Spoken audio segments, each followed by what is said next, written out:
We're back with Rhett Hackett from Sicklerville, New Jersey, and we're going to pick up right where you go to this weekend retreat for other men or with men who are also victims of child sexual abuse. Yeah. For the first time in 29 years, I was hearing other men speak the things that I had been thinking in my head for all these years. My jaw was on the ground the entire weekend. And the relationship and the bond that you form with these people is so instantaneous. The only thing faster than that was the birth of my children.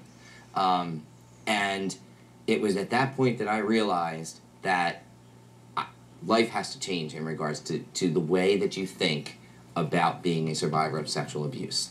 And by being registered through that organization, I went on a smaller retreat in August, and in that weekend, we received an email from the Oprah Winfrey Show that said that they were looking to do this show, 200 men, speak about child sexual abuse.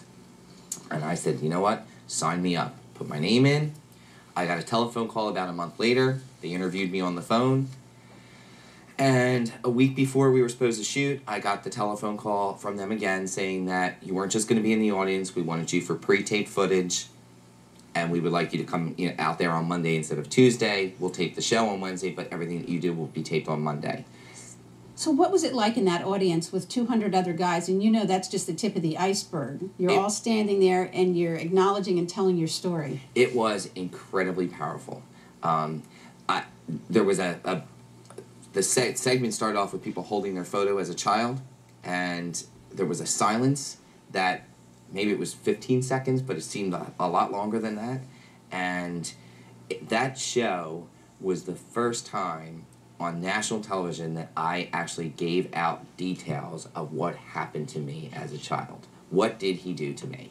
And in speaking out, it starts with that. It starts with speaking the words out loud. And if you look at that audience, it shows that you are not alone. And that's what you think you are when you are in this position, that you are all alone. It took you, obviously, years to get there, but, you know, you want to share your story. I do. The motivation behind that is what? There's all those people out there, all those kids, all those young adults. I will tell you, the statistic is 1 in 6 men have been molested as a child, and that is a reported statistic. So you can only imagine those that have not reported it. And I speak out on behalf of the guys that are behind me that have not quite gotten there yet. And I want them to know that you do not have to live this life in shame. And I eventually came up with this concept in my head that was called reverse shaming. And that was, if you're going to shame me for what happened as a kid, or anything I've done to try and fix this, then shame on you.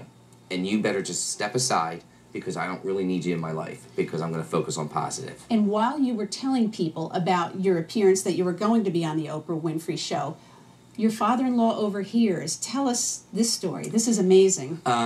Yeah. I said to my wife, I said, if I can help one person, it'll be worth it. I had no idea how much it was actually going to help out, and I had no idea who the first person was going to be. But we didn't tell my father-in-law about any of this. Just because, you know, he's a little hard of hearing, this and that. So he overhears my mother-in-law and sister-in-law talking, comes out, confronts him with the fact that he heard what was going on. And I feel so bad for Rhett. I wish she had told me. I would have wanted to say something. But I also want to let you guys, I have something that I have to tell you. It happened to me when I was a kid, and if my son-in-law can go on national television, then I can tell you. And so that is something that he had not spoken of in 60 years. And all of a sudden, bang, there it is, it's out there. And there's another family member as well, or another friend at this time who was sort of inspired by your revelation? Well, I had a couple things that came up. I had a friend of mine who's a doctor who wound up telling me, after I told him, I was like, hey, I'm going to be on Oprah, this is the reason why. He's like, oh, well, it happened to me. And he's like, I can't believe I told you that, because I've never told anybody that, but you just were so fluid with it. And then my wife had a client of hers that she became friends with, and she goes home and she's telling her husband, and her husband's like, well, I have something I have to tell you. Wow. And the show hadn't even aired yet. And it was just overwhelming to me. And I thought, man, this needs to continue. And that's what I'm going to continue to do, is to speak out and let people know that you can live a full life. You don't have to live. There were men in that audience on the Oprah show, and I've seen it. I saw it in the retreat and all, that have never left their house. Some of them haven't worked. Some of them have not built a relationship. Some of them numb themselves through alcohol or drugs, or which is typical, and that's a shame. That it does not have to be that way, because they had no hand in what happened to them. It was a process. They were groomed, they were betrayed, and why continue to beat yourself up? And I did it too. I know where they're at. I did the exact same thing. But you reach a point where so you're abused by that guy, and then you abuse yourself because you want to just beat yourself up over it. So what do you want to say? We're sort of running out of time, but What do you want to say to folks of any age out there who may have lived through this themselves and are still holding the secret? I would say to start speaking the words. See somebody professionally, or start off with a friend. Even as soon as you start getting those words out of your mouth, it starts to come out of your body. And Rhett, you feel like you're on the other end of this. Like, you've been through hell, but you're on the other side of it. I do. It will be with me forever. It doesn't ever go away. The scars remain. But you put it in a better place, and you figure out what you're going to do with it. And I've just chosen the angle of saying, all right, I'm going to do what I can to help out other people. Speak the words out. I gave testimony at the New Jersey State Senate. Those are the things that I want to do. Work on getting my book published so that the whole story is out there. Doesn't matter to me. I have nothing to be ashamed of.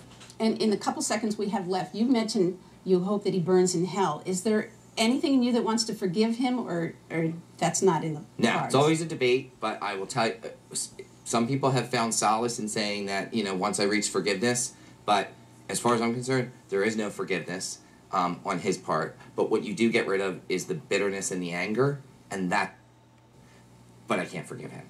Rhett, thank you so much for sharing your story. It was really interesting, and I think you're helping a lot of people. Thank you. Thanks. That's it for this edition of Perspective New Jersey. I'm Nora Mushanak, and we'll see you again next time. So long.